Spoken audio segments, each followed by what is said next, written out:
In this video, I'm going to show you how to fix ERRGFX D3D NOD3D12 no DirectX adapter found in GTA 5.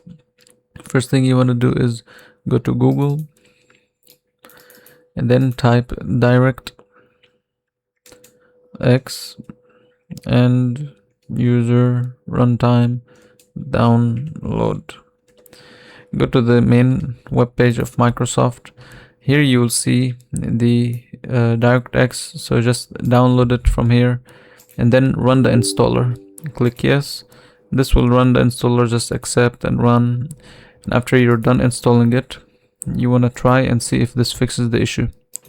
Now next thing you want to do is open Epic Games, and then here go and find the game. So I'll go to library, and then you'll see the three dots. Click here and then click manage, then verify files, and this should fix the issue.